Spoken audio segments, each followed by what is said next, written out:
Ok, bonsoir. Y a-t-il des questions avant qu'on enchaîne?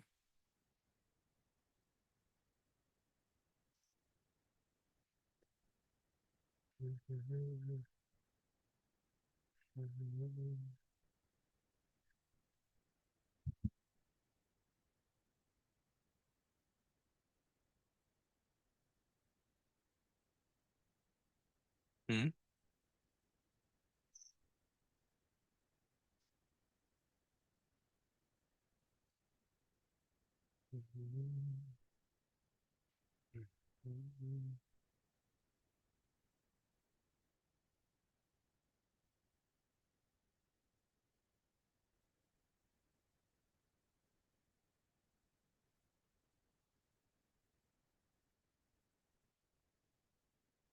Ok, j'ai pas les questions. On a discuté durant cette semaine les différents Kubernetes objects. Et Kubernetes, le manifest file en fait s'écrit aussi au langage YAML, un peu comme dans le compose, comme vous pouvez le voir. Et Kubernetes, et chaque objet auquel on a discuté là est un fichier de configuration. Comme vous le voir, ça vous pouvez tout le mettre sur un seul fichier, ou ça vous pouvez le faire de manière séparée. Comme vous le voir, si vous marquez bien, ce fichier-ci a ce qu'on appelle les lignes blanches, les dash qui émet. C'est pour faire comprendre en fait au cluster où là on va déployer que en fait c'est différentes configurations. Ok? Mais normalement ça doit être séparé, c'est-à-dire ceci en elle-même est un fichier, on appelle des namespace mardi. Ceci c'est un fichier, le kind service account. Ceci c'est un fichier déploiement. Ceci c'est un fichier stateful set, on appelle de ça. Ceci également est un fichier où on parle de persistence volume. Ceci aussi est un fichier persistence volume claim. Ceci est un fichier aussi service. OK? Donc, chacun, en fait, Kubernetes Object auquel on a discuté durant la semaine est en fait un fichier de configuration bien spécifique. OK?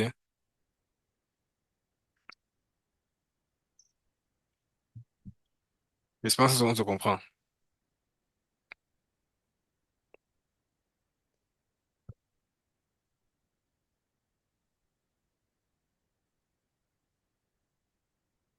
Hmm?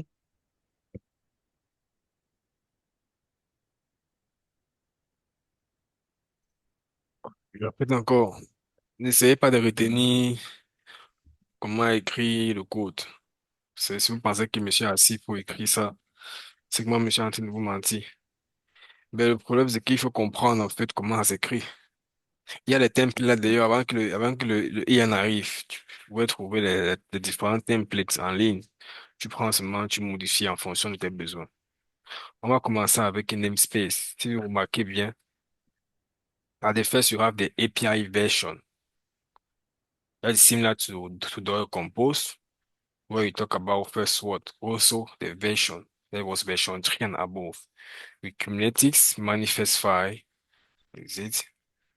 Is V1, okay? API version, because this specify the API version being used. And V1 means you are using the first stable version of Kubernetes API, okay? It's every file should start with API version, okay? Every kind, because a kind represents here a Kubernetes object, okay?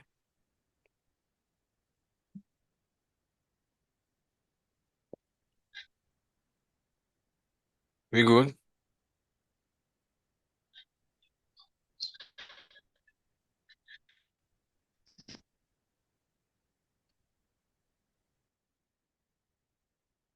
On se comprend?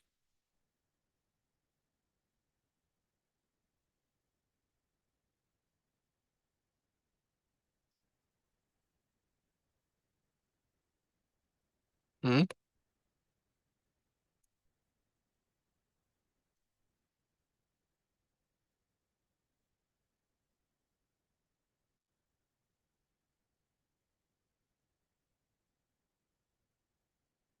Hello?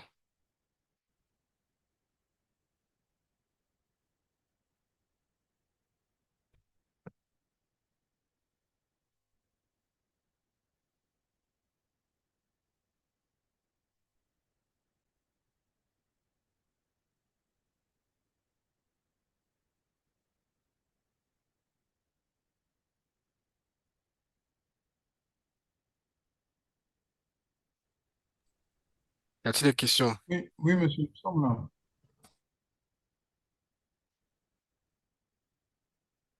Ok, je vais continuer.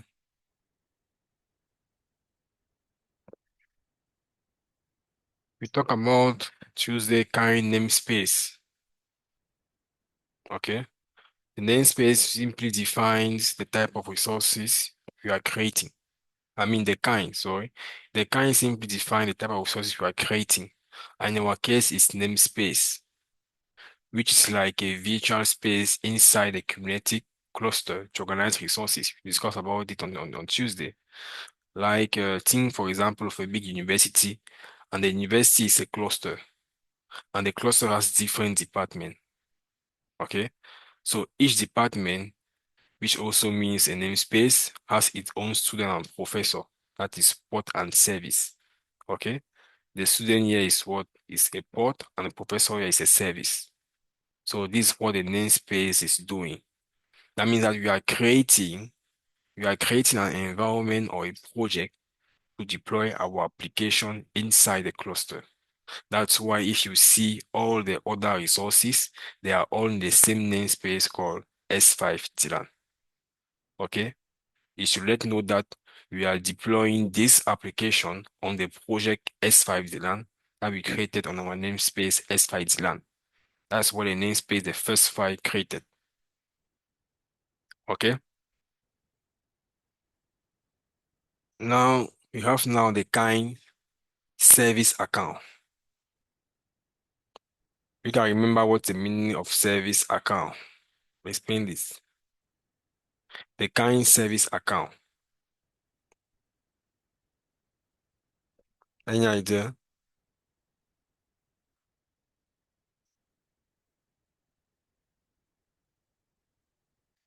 What service account doing?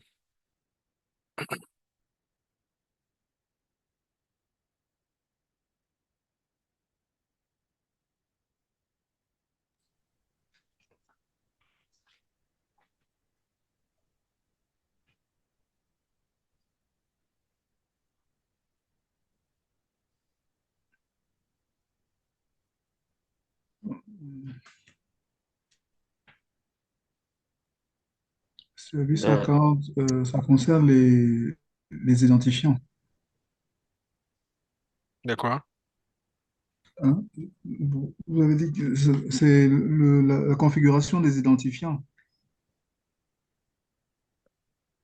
Et de quel identifiant? Euh, Les identifiants Google, je sais pas. Non, pas identifiant Google. So, euh, service. Mhm. Service accounts is used to identify services,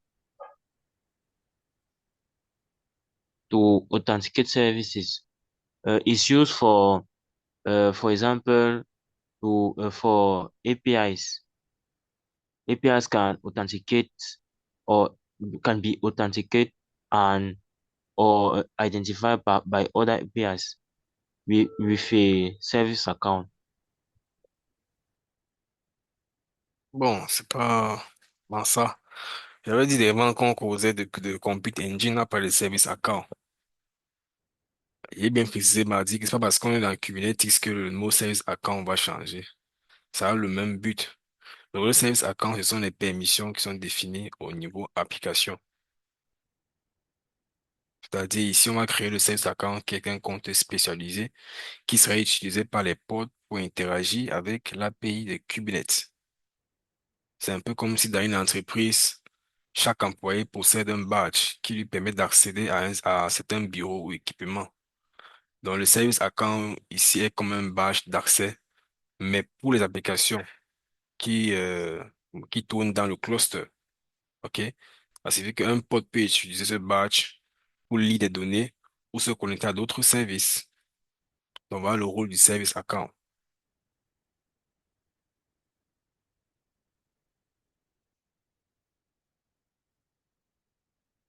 OK?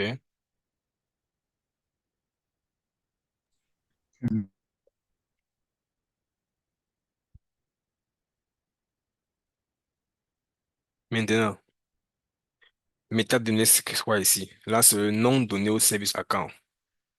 Le one name qui est fruit. C'est-à-dire, cette ligne donne un nom au service account créé. Dans quel projet? Quel est le projet S5 là qu'on a créé ici dans le namespace? OK?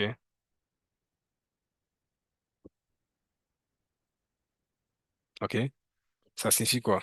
Le fichier ci, qui est service account, crée un compte de service appelé fruit qui peut être utilisé par des ports dans le namespace S5 Dylan pour interagir avec Kubernetes.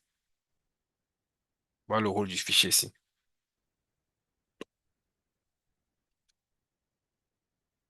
Now, so for the kind of deployment, I was saying that this file called service account define the type of resources. I mean, it's like a special account that allows pods to interact with Kubernetes API securely. I was saying that we talk about service account, we're talking about compute engine, which just the permission used among application. Okay? It's the same thing apply on Kubernetes. I took example like in a company, employees get an ID badge that let them access to certain rooms or systems. And a service account is like an ID badge, but for application that is pods. Because application are running inside pods because a pod is a group of container. That means a group of application running in the cluster or running in Kubernetes. And a pod can use this badge to read data, connect to service, or perform tasks within the cluster. Okay? Okay? So define create a service account called Fruit, which allow pods inside the namespace S5 DLAN to interact securely with Kubernetes. That's what this file is doing. Any question?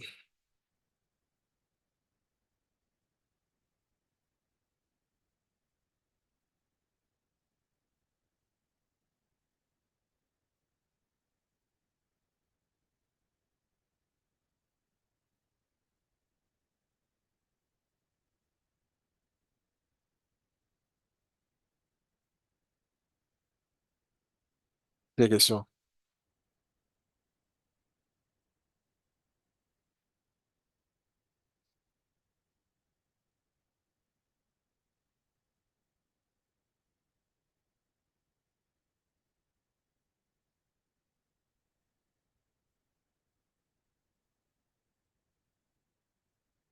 Okay. Deployment. Yeah, now with deployment. You know about the kind, deployment, metadata. I mean the name you want to give to the deployment. Our case is front end. The namespace is S5. S5 DLAN.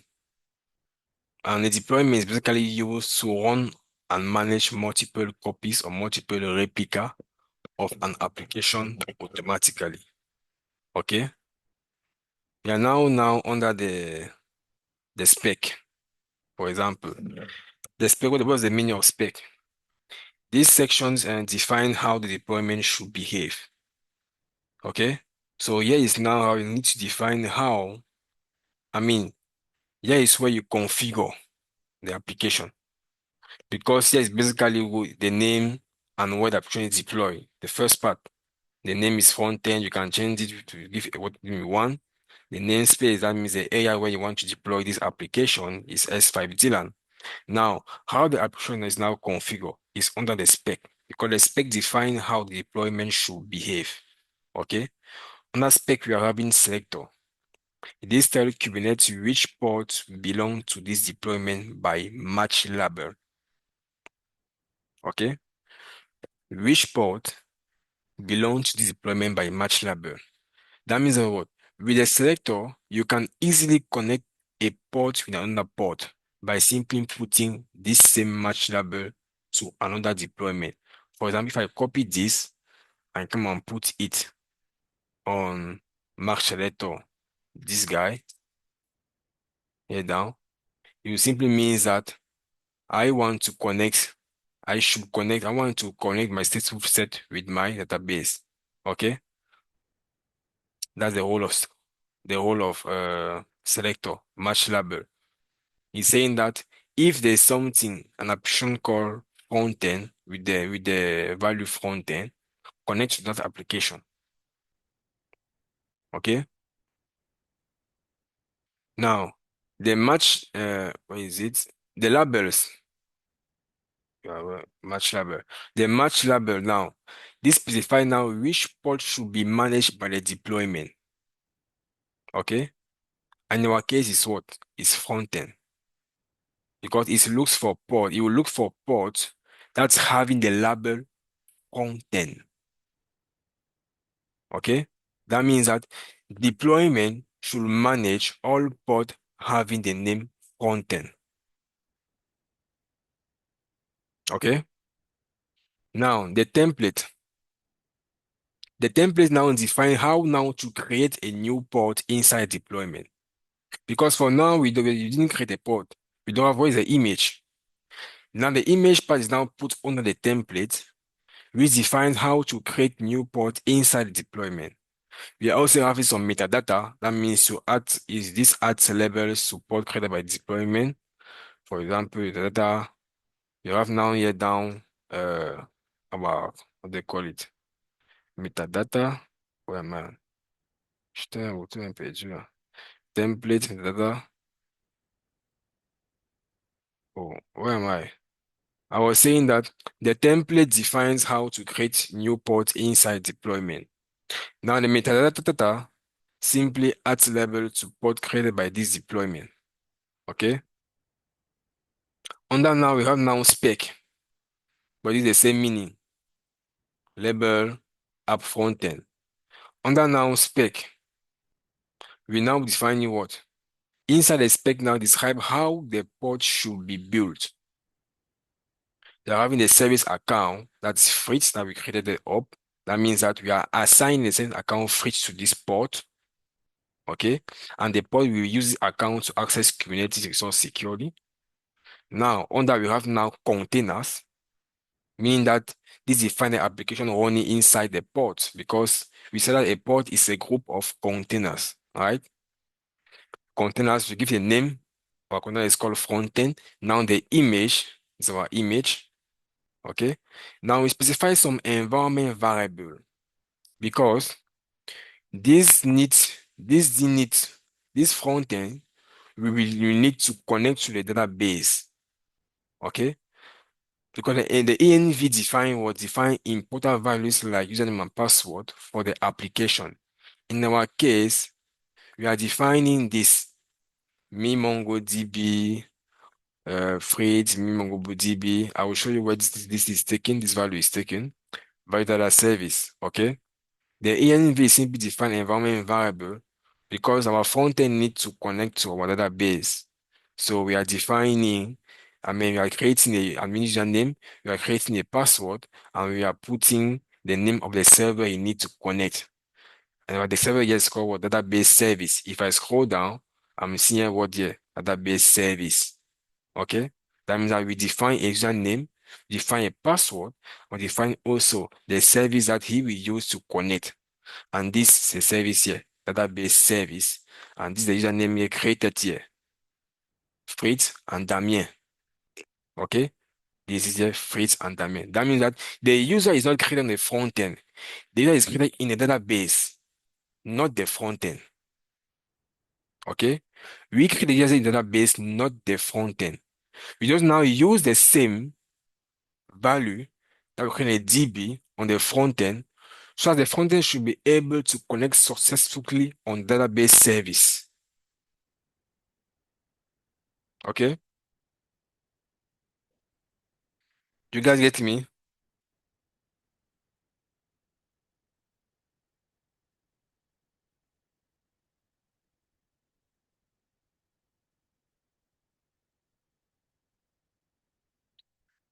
You get me?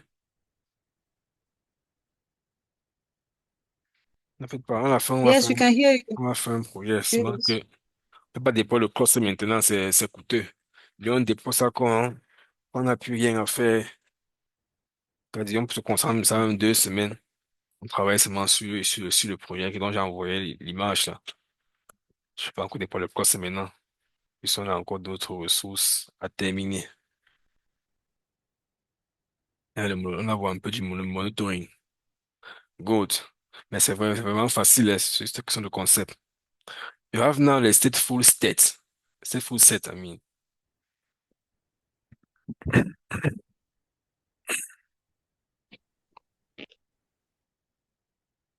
Merde. You have now the stateful set. Ici, qu'est-ce qui se passe ici? The same thing.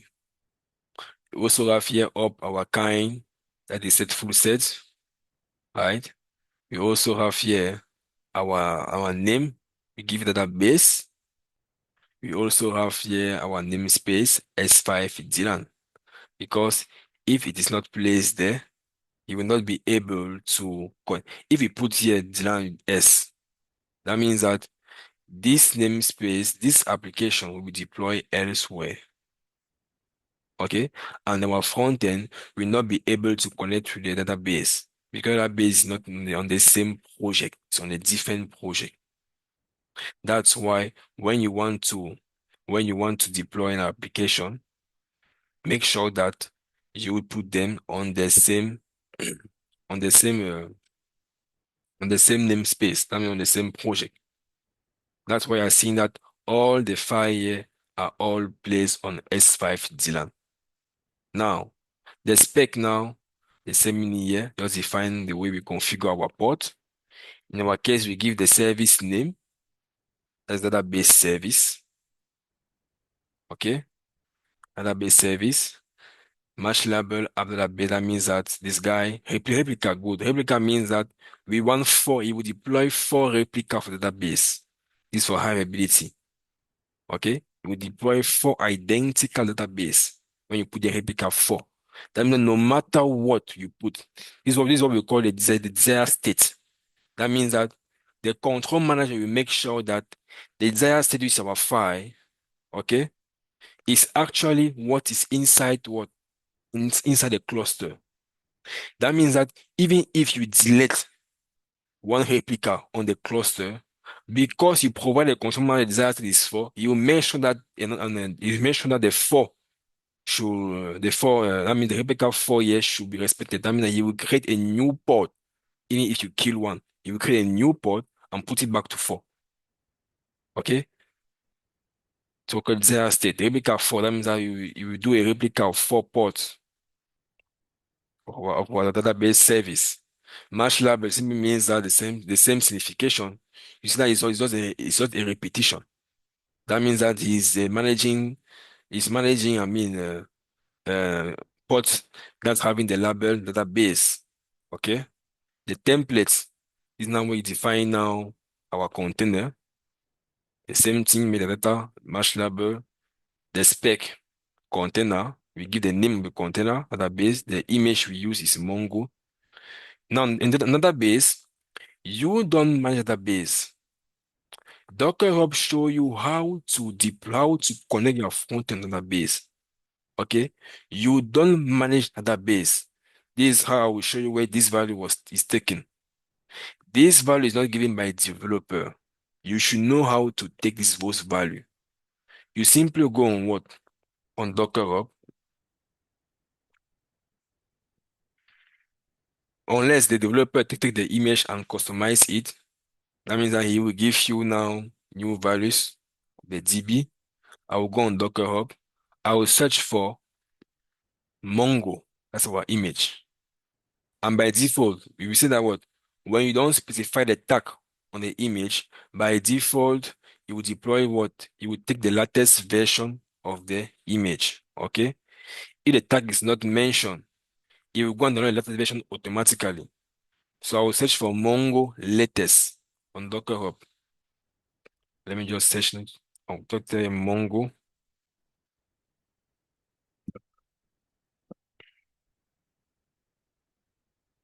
I just scroll down on overview, how to use it, how to use, okay?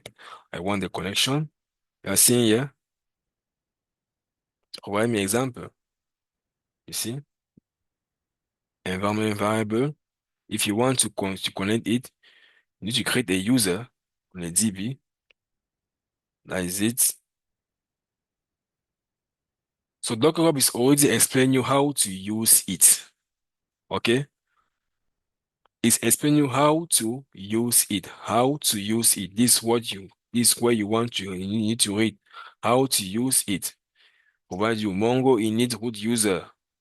Everything is here. Mongo init DB root username. This is it. Root user password. Just put down your value.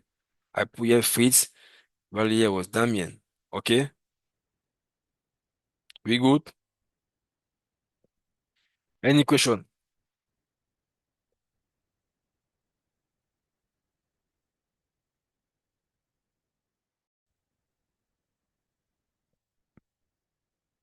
Yeah, sorry.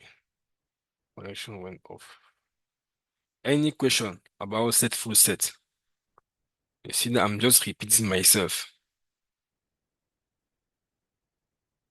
Any question about stateful set? There is something that I cannot show you. It's called Helm chart. You guys need to open your mind and go on YouTube to learn that. Because I show you that you will just quit and it's out of scope of the training. Okay. Because Helm chart is also a templating on Kubernetes where you template before deploying it on the cluster. Helm chart, Kubernetes Helm chart. Any question? Good. You are seeing that seeing these things is a persistent. This seeing this a stateful set means what? Can someone remind us the meaning of stateful set? Hmm? It simply means what? It simply means application that need to persist data. That means that he will need what? A storage. Okay? This part, we will need a storage here on our database deployment. That means that what? Still on the same file, I will put here a volume claim template.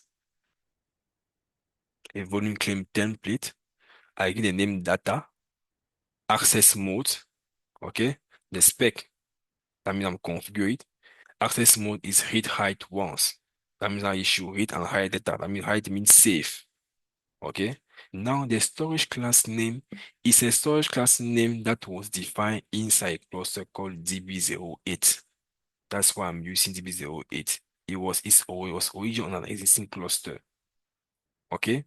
Now you see here, resource request is what? 1 GB. That means that a database is requesting what? 1 GB from the storage class name called DB08.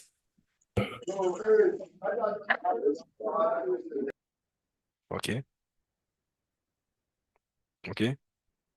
Good. But now, before that, nous avons ici ce qu'on appelle un persistent volume. OK? Qui est ici comme, on va expliquer derrière moi, qui est ici, imagine comme, je peux dire ça comment? Je peux dire ça comment? En fait, c'est un stockage indépendant des portes. OK? C'est un peu imaginer comme une clé USB dans un cybercafé. C'est-à-dire, peu importe quel ordinateur elle est utilisée, la clé reste accessible. C'est pour dire quoi? Le volume peut être attaché à n'importe quelle porte. C'est ça qu'on dit que même si le porte meurt, tant que le person volume reste, on peut créer un autre porte avec les mêmes données. C'est comme une clé USB. OK? Est-ce qu'on se comprend? Good. So we are having here the same syntax. The name of the person volume is Fritz. The namespace is VLAN. Now the spec. This is now where we configure now, define the characteristics of the storage. Okay. In our case, we want to do this thing with capacity. Ici, c'est quoi? Définir la capacité totale du stockage, qui est de 3 Go. Maintenant, le mode d'accès définit comment les portes peuvent accéder au stockage, qui est le read-write once, qui signifie qu'un seul port peut lire et écrire à la fois. Maintenant, on a ici en bas le Person Volume Claim Policy, qui est retain. Ici, ça définit ce qui se passe après l'absence d'un port. C'est-à-dire, veux-tu que la clé USB soit gardée ou que ce soit formaté? Ici, on mérite, c'est pour dire que même si le port disparaît, je veux que les données puissent rester. C'est un peu comme la compute engine. OK? Lorsqu'on crée le serveur, on peut décider de dire que le disque dur reste même si le serveur a été supprimé. OK?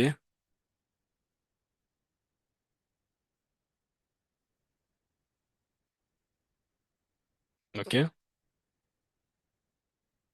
Good. Now, aussi, puisque ce cache doit vider quelque part, qui est le storage class name.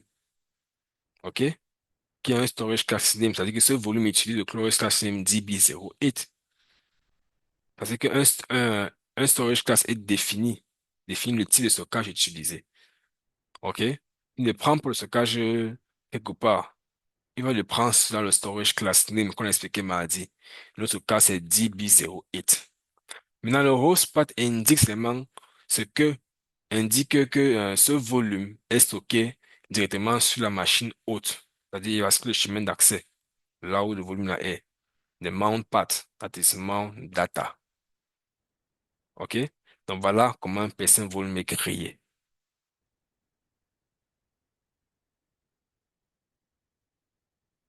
Maintenant, le person volume est maintenant créé. Maintenant, il y a ce qu'on appelle le person volume claim. OK? The person volume claim. Now, this file now, the same meaning also. You have the kind, the data, the name, now, and the namespace file land. Dans the person volume claim now here, is simply a request made by a port to use storage. Okay? A port now is making a request to use storage. Now, on that spec, we are seeing the access mode. That simply defines how the port can access. It's also read write once. The storage class name that's also DB08. Then the resource that he is requesting for is requesting 1 GB.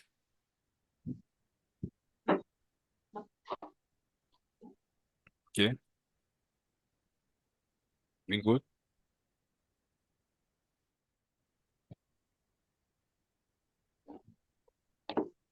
Good.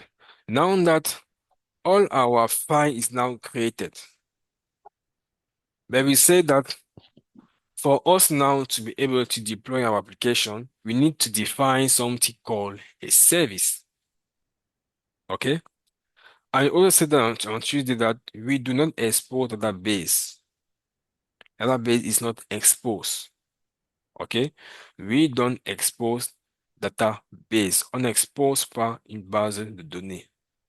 Et ici, le kind service indique que nous créons un service dans Kubernetes.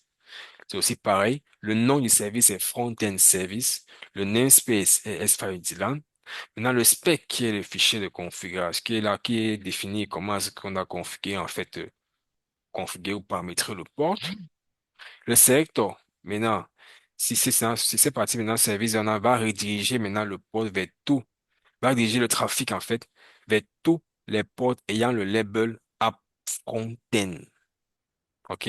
C'est pour dire que ça, c'est le service du front-end. Dans toutes les portes qui ont le lab app front-end, le trafic là serait redirigé à cette porte-là. C'est un peu comme un répartisseur de taxi qui envoie les clients aux voitures ayant un certain label, par exemple Gozem. OK? T'as dit quoi? Gozem, par exemple, quand une voiture est occupée, il envoie sa commande sur notre client. OK? Notre client, en fait, la commande du client est envoyée à une autre voiture qui est libre. OK? Pareil ici, parce que tous utilisent quoi? Sont dans Gozem. D'accord?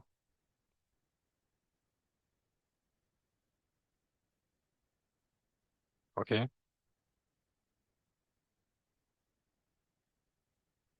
We good? Est-ce qu'on se comprend?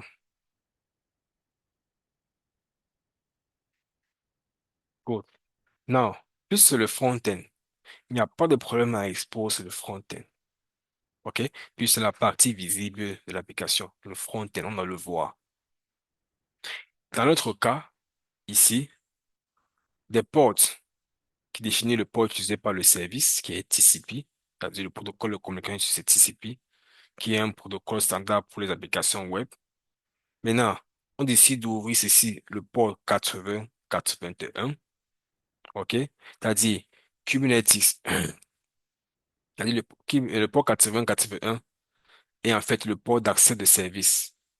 Et l'utilisateur envoie une requête sur ce port, qui est 8081, OK? Maintenant, le target port, là, c'est le port maintenant qui va rediriger le trafic vers le port 81 des ports front-end. Target port, c'est le port du conteneur, en fait. Là, c'est le port du serveur, en gros, du cluster. Ça, c'est le port du conteneur. Mais, ici, on a choisi le type load balance et non load port. OK? Le type load balance dans notre port qui se voit, ça veut dire que ça va exposer le service à Internet via un load balancer. Le balanceur pour eux de quoi? Il permet de répartir la charge entre plusieurs portes de front-end. OK? C'est comme un centre d'appel où plusieurs agents reçoivent les appels. C'est-à-dire Kubernetes répartit les requêtes des utilisateurs sur plusieurs portes de front-end. OK? Now, the second service, you are seeing that it's not exposed. The guy is not exposed. C'est même pas fini. On devait ici en bas, type cluster IP. Je crois que j'ai bien mis.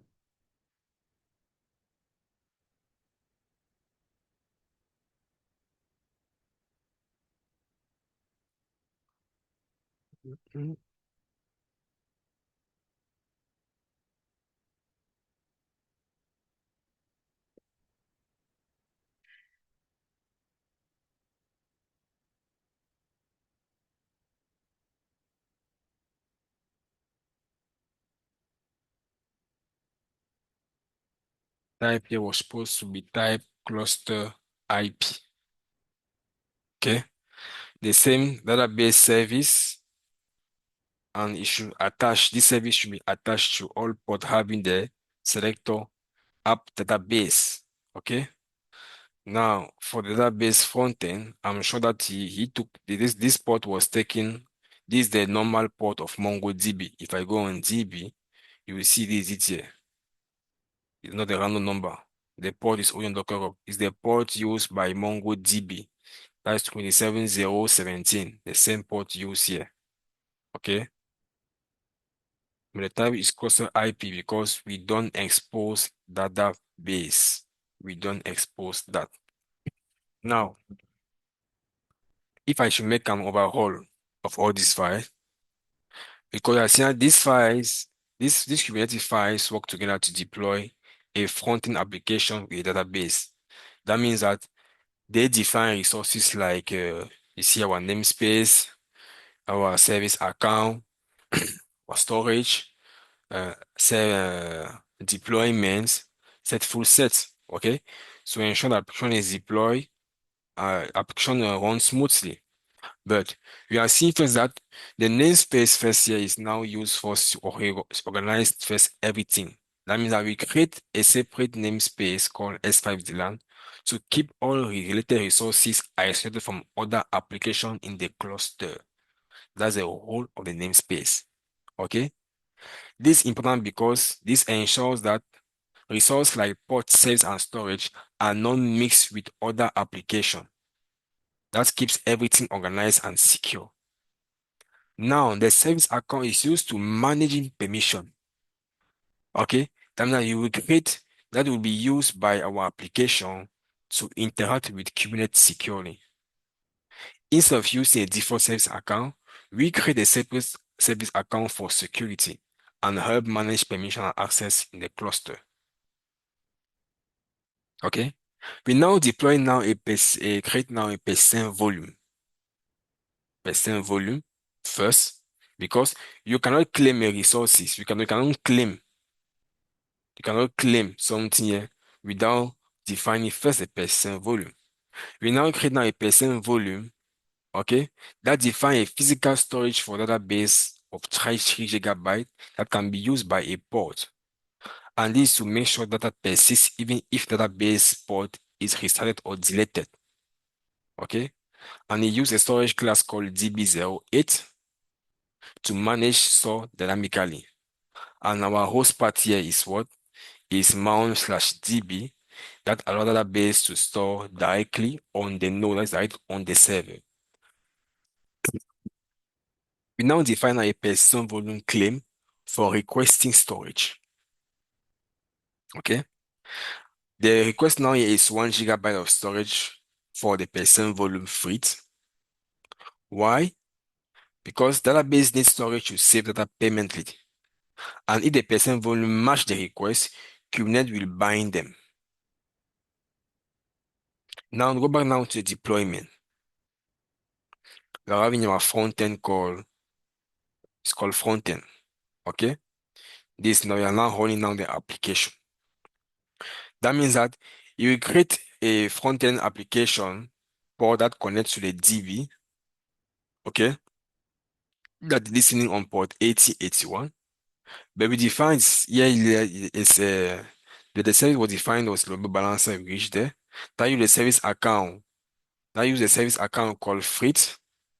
And we also define environment variable to connect to the database service. Alright. Now, if you go back now to the service, that is the front-end service and database service for connecting components. Because if this service if this don't exist, you'll not be able to connect those components. Okay? That means that our front-end application is exposed to the internet because it uses load balancer to distribute traffic so as to client to access this application externally. Okay? But our database use the cluster IP so as to allow communication internally because we do not export database. We need to keep our database secure and private. That's why it's not exposed to the internet. Okay? That means that what? The namespace organize all resources inside a single place or isolated space. The service account provides secure access for application. The storage, that is percent volume and percent volume claim, allocate percent storage for a database. The deployment simply run the front-end containers that connects to the database and the service, that's the front-end service and DD service. The front-end service expose the front-end to users. And database service allow the front-end to talk to the database. OK? Quelles les questions?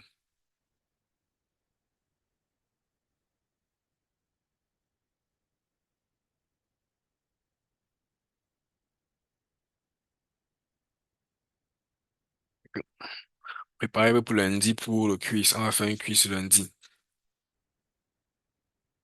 So get ready for Monday test. Donc, ça dit, ça va 30 questions, non, 30 à 40 questions. Disons 40 questions qui vont englober tout ce qu'on a vu jusqu'à maintenant.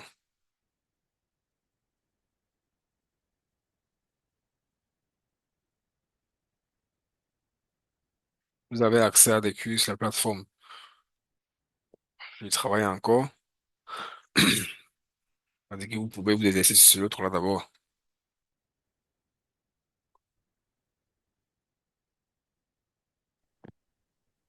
Monsieur, pardon, le lien que vous avez envoyé tout à l'heure, là, je me suis déconnectée. C'est parti. Le lien pour travailler, pardon. Quel lien? Vous avez dit tout à l'heure que vous avez envoyé un lien dans la discussion. Non, j'ai pas envoyé la discussion.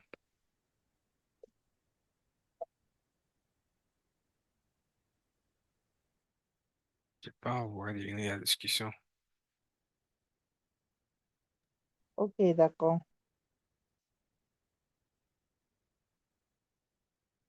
Any question? Donc, vous voyez que la sorcellerie est en train de commencer. C'est vraiment la sorcellerie, monsieur, franchement. Ah. Mais monsieur, je voulais demander, Please, les scripts is sont the variés Mhm. ou bien on peut, quand on crée les scripts, là, les scripts sont variables ou bien il y a déjà des prédéfinis. Bon, je vais dire ça comme ça, prédéfinis du genre, si on part dans donc, on choisit par exemple anniversaire, on a tout un pack qui peut juste nous aider à choisir ce dont on a besoin pour écrire notre script. Mais pas très bien compris la question, hein. Si les scripts on fait comment? Si c'est déjà disponible. Non, pas disponible, monsieur. Je veux dire prédéfini, non.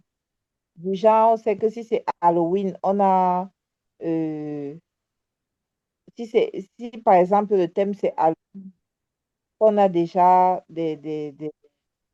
un script qui nous aide à monter notre, pas le script.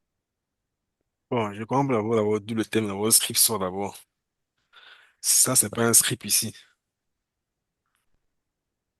Le script, ça sert à quoi? Quel est le but du script d'abord? Le but du script, c'est d'automatiser en fait les tâches. Les tâches que tu as l'habitude de faire au quotidien, que tu n'as plus envie de le faire. Alors, tu crées un script pour pouvoir automatiser cela. Voilà le but du script. Ok. Comme des on a créé un script pour ajouter les utilisateurs pour créer les utilisateurs dans le serveur. Hein. Tu vois que la tâche a été automatisée. Mais ce n'est pas un fichier de déploiement. Un script est utilisé aussi pour pouvoir trigger un code, c'est-à-dire, tu définis, puis dans le script, tu peux définir l'heure dans le script auquel tu dis que bon, je veux que tous les jours à 21 heures, tu t'exécutes. Et ça va le faire.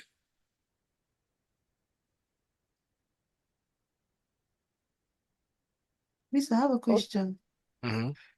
Um, is the test, is this going to cover everything that I've done from the Yes, beginning to now? yes, everything. Okay. Get ready, guys. Google Cloud have changed the way to give their exam.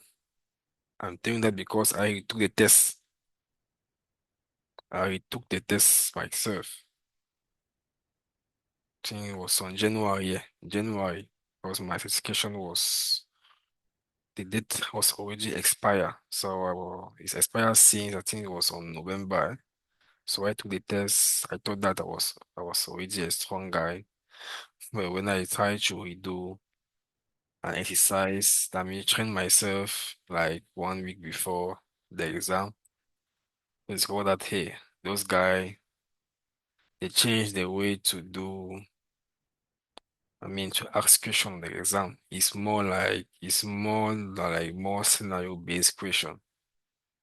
There's not even too much question, class question like what is no. But anyway, I took the exam and I passed it. So not a big deal.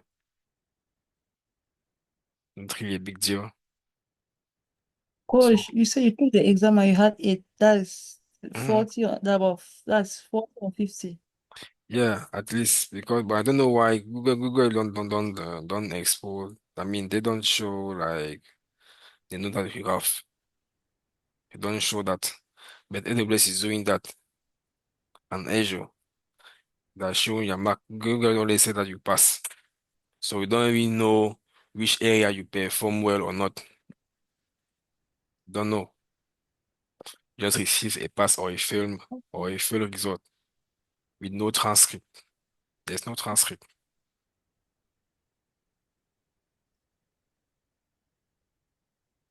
Last time you were talking about an interview. I don't know whether I heard what you said very well. That you went for an interview, you would not also make it. I didn't get you very well.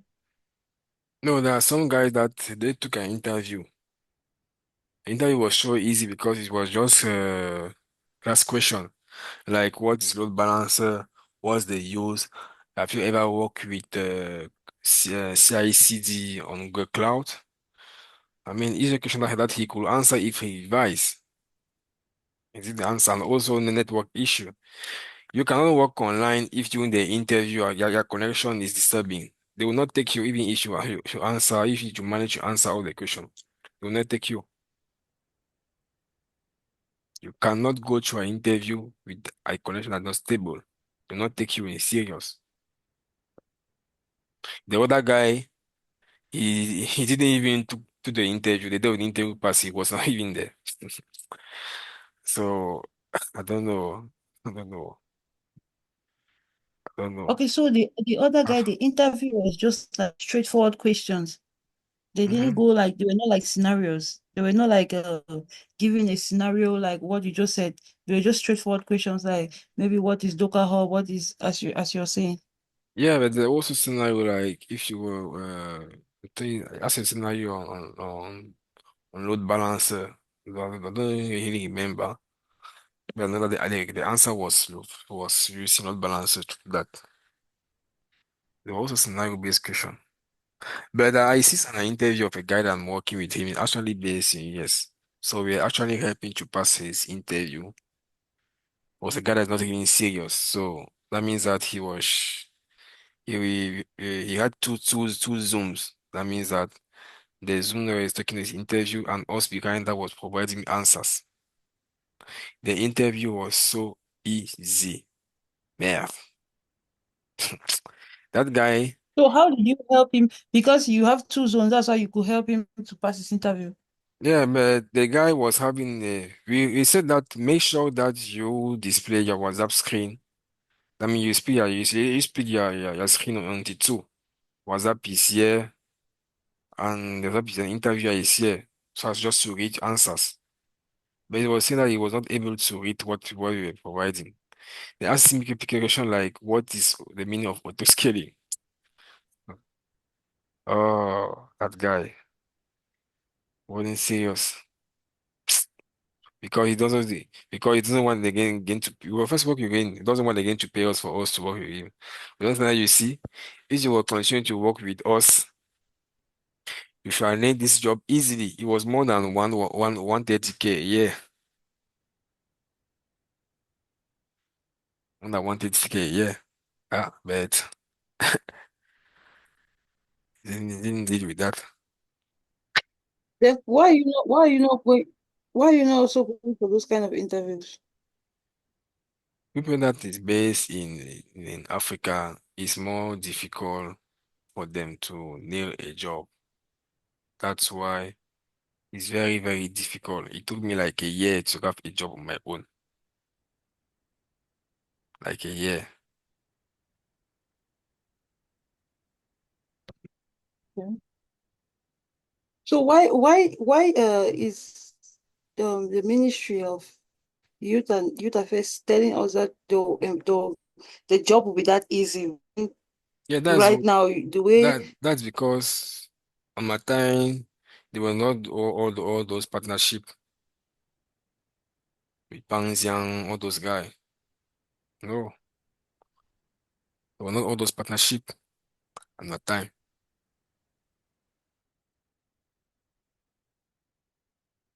Now we put guys on the first round interview. They didn't do that in serious. But it was real.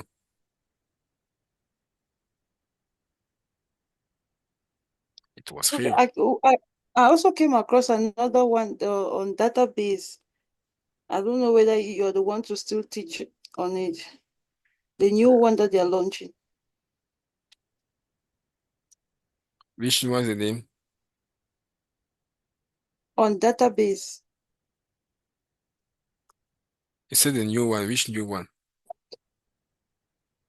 Because There is a new, for there sure, is a new, we will go through the database. okay, because there is a new, is it a recruitment award that they said they want people to come, they want to employ 300 people database and then it said to employ some. give, I don't know, but I don't know whether you're still the one to teach. No, if the guy, I don't hear about that. I didn't hear about Okay. that. But for sure, we do that base. But that base is not the really area or scope of our state cloud engineer. That's one is another professional called database, professional database engineer, where you only be dealing with database, only working with cloud SQL, no SQL, BigQuery, big table. But we go through that, but not really deep.